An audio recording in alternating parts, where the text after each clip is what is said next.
Tere! Mina olen Oliver Orro ja mina olen arhitektuuri ajaloolane ja töötan siin selles majas, mis on praegu minu selja taga, Raekoja plats 12. See on Tallinna Linnaplaneerimise Ameti muinsuskaitse osakond.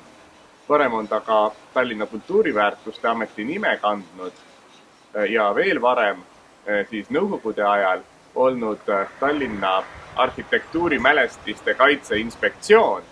Igal juhul läbi mitme aastakümne on siin majas tegeletud Tallinna väärtarhitektuuri siis kaitsmise ja säilitamise ja arendamise probleemidega. Olgu see siis Vanalinn või Kadriorg või ka siis meie paljud arhitektuurimälestised vanalinnast väljaspool. Ja siin siis tegeldakse projektide ja planeeringute läbivaatamisega, inimeste nõustamisega, restaureerimistoetuste jagamisega, kõigega, mis on vajalik meie siis arhitektuuri väärtuste säilitamiseks. Ja see maja ise on ka arhitektuuri väärtus ja on ju tore, et muinsuskaitsjad saavad oma tööd teha sellises majas, mis on ise ka muinsus ja olla iga päev selle muinsuse sees. See maja on nimelt üks Tallinna siis keskaegseid tüüpilisi selliseid kaupmehe maju. Konkreetselt see maja on küll kuulunud rohkem käsitöölistele kui kaupmeestele, sellistele jõukatele käsitöölistele, kes said lubada endale maja omamist Raekoja platsi ääres, kus olid kõige eksklusiivsemad, kallimad krundid, nagu siis kullassepad näiteks.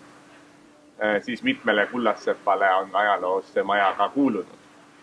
Ja ta on iseenesest hästi väike sellise siis tüüpilise keskaegse Tallinna maja kohta, aga neid oligi väiksemaid ja suuremaid ja see on siis selline hästi pisike näide. Et kui te tahate sama tüüpi majast näha sellist suurt ja vägevat näidet, siis vaadake näiteks Tallinna Linnateatrit või Hopneri maja või kas või siis Kullo lastegaleriid ehk laste loomingumaja Kuninga tänavas. Et need on siis äratuntavalt sarnase kuju ja sarnase ruumitüpoloogiaga majad, aga palju suuremad. Aga oli siis ka pisikesi ja neid pisikesi on vähem järel, aga see on siis üks näide, mis on säilinud. See oli siis nõndanimetatud Tiile Tornse tüüpi maja, kus algselt oligi kaks põhilist eluruumi. Esimesel korrusel oli siis selline suur eeskoda, mis oli ühtlasi ka köök ja külaliste vastuvõtmise koht ja käsitöölise võib-olla otsapidi isegi töökoda ja selline ka tema igal juhul kaupade müümise ruum, mida kutsuti siis Tiile ja selle taha jäi selline ühine elutuba ehk Tornse, mis oli siis selline ruum, kus tõesti kogu pere elas koos ühes toas. Keskajal oli siis tavaline, et üsna jõukates peredeski kogu pere võis elada koos ainult ühes ruumis. No hiljem siis sinna taha lisandus veel pisike magamiskamber. Praegu on seal meie osakonna juhataja kabinet. Ja nii ta oli läbi mitme sajandi, kuni siis 17. 18. sajandil ehitati välja ka ülemised korrused, kus varem olid olnud ainult laoruumid, kus kaupmehed hoidsid oma kaupu, käsitöölised oma tööks vajalikke materjale ja tööriistu. Siis nüüd need endised laoruumid ehitati ka välja eluruumidena. Aga see on siis tavaliselt alles baroki või klassitsismi ajastul, 17. 18. mõnel majal alles isegi 19. sajandil. Ja hiljem siis on see maja olnud veel kohaldatud kortermajaks ja siin siis eesotsas, võib-olla teie vanaemad näiteks mäletavad seda, nõukogude ajal oli käsitöömeistrite koondise Uku käsitööpood, kus müüdi näiteks linikuid ja kampsuneid ja muid selliseid naiskäsitöö esemeid. Aga nõukogude aja lõpus see maja siis restaureeriti ja restaureeriti algusest peale just selle mõttega, et sellest tuleb Tallinna muinsuskaitsjate kontor. Ja sellest peale, nagu algul sai öeldud, ongi ta muinsuskaitsekontor olnud. Kuna ta restaureeriti muinsuskaitsjate majaks, siis siin püüti ka näidata selliseid erinevaid ehitusetappe, mis see maja on läbinud ja rekonstrueerida erinevaid detaile siis sellisena, nagu nad võisid erinevatel ajastutel olla. Ja näiteks see aken, mis on siin siis nüüd minu selja taga, See on siis nüüd tehtud selline aken, nagu võisid olla Tallinna kaupmehemajade aknad keskajal. Ja ta on siis puitraamiga aken, kus selle puitraami sees on veel sellised väikesed tinaraamid. Ja seal sees on siis nendes tinaraamides sellised hästi pisikesed klaasid, mis on suhteliselt vähe läbipaistvad. Ja siis samasugused aknad on praegu näiteks Raekojal. Aga ei Raekojal ega siin sellel majal ega veel mõnel majal Tallinnas, kus nad on siis tänapäeval näha, niisugused aknad, siis ei ole nad originaalid, vaid nad on kõik siis väikeste kuskilt leitud, näiteks arheoloogilistel kaevamistel tinaraami fragmentide järgi tehtud siis koopiad või rekonstruktsioonid. Aga jah, siis arheoloogiliste andmete järgi me teame, et sellised aknad kesk- ja varauusajal meie majadel olid. Ja toona klaas oli väga eksklusiivne materjal. Tol ajal üldiselt arvasid, et klaas on selline jõukuse ja luksuse näitaja, et kui kellelgi üldse olid juba klaasitud aknad, siis see näitas ikkagi, et see on suhteliselt jõukas majapidamine.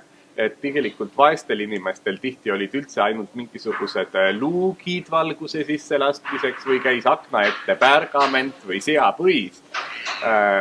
Ja kui oli klaas, siis ta oligi selline hästi-hästi väikestest ruutudest koosnev ja tihti suhteliselt madala läbipaistvusega või selline tänapäeva mõistes just nagu värviline klaas.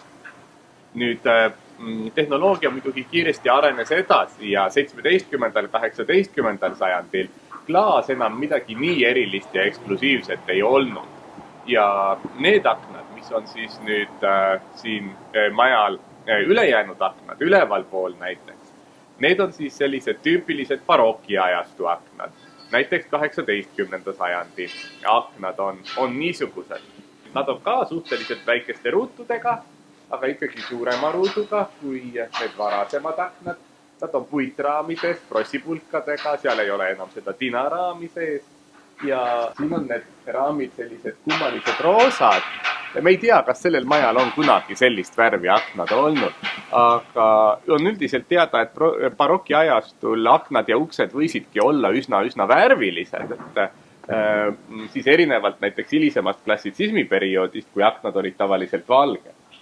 Ja siis iseloomulikud on need ka hästi dekoratiivsed nurgikud, sellised ilusad sepatöö näited, mis annavad ka need siis nurkhinged, kus see nurgik kasvab veel ühtlasi üle akna hingeks. Siis akendele veel sellist ajastupärasust ja atraktiivsust. Ja tegelikult sellel majal on ka täiesti moodsaid aknaid, mida me siit üldse ei näe. Nimelt, kui selle maja katusekorrus ehitati välja restaureerimisel, isegi siis, kui hiljem, nagu ma rääkisin, olid need ülemised korrused juba kasutusele võetud, siis pööning ei olnud kasutusele võetud. Seal kuivatati ainult pesu, see oli külm pööning, aga restaureerimise ajal siis see ehitati välja ja seal on olnud ka ametnike tööruumid nüüd, kui see maja on muinsuskaitsjate maja. Aga selleks, et seda pööningut saaks paremini kasutada, siis lisaks sellele ühele hästi väikesele aknale, mis avaneb Raekoja platsi poole ja kust avaneb hästi tore vaade Raekoja platsile ülevalt, siis pandi sinna veel lamekatuse aknad. Ja see ei ole vanalinnas ka alati üldse mitte keelatud. Lamekatuse aknaid on vanalinnas palju, aga need proovitakse niimoodi ära peita, et nad pannakse ainult sellistele katuse külgedele, kust nad välja ei paista. Ja sellel majal on nad ka siis sellel Raekoja poolsel küljel, kus on see katus siis suhteliselt lähedal teise maja katusele, nii et ei Raekoja platsilt ega kuskilt mujalt nad ei paista. Ja tegelikult paljudel vanalinna majadel on siis pööninguid niimoodi välja ehitatud, et need katuseaknad on proovitud siis kuskile pööningu siis hoovipoolsetele külgedele panna, nii et nad ei oleks näha tänavalt ja mis vanalinnas on ka tähtis, et nad ei oleks võimaluse korral näha ka vaateplatvormidel. Et kui te vaatate Toompealt või vaatate Oleviste kirikust, siis nad jääksid ka kuhugi peitu. Aga tegelikult siis vanalinn pakub palju selliseid üllatusi, et vanalinna majade katustel tegelikult on ka selliseid terrasse ja rõdusid ja paljud pööningud on välja ehitatud ja seal on siis kasutatud ka täitsa moodsaid aknaid.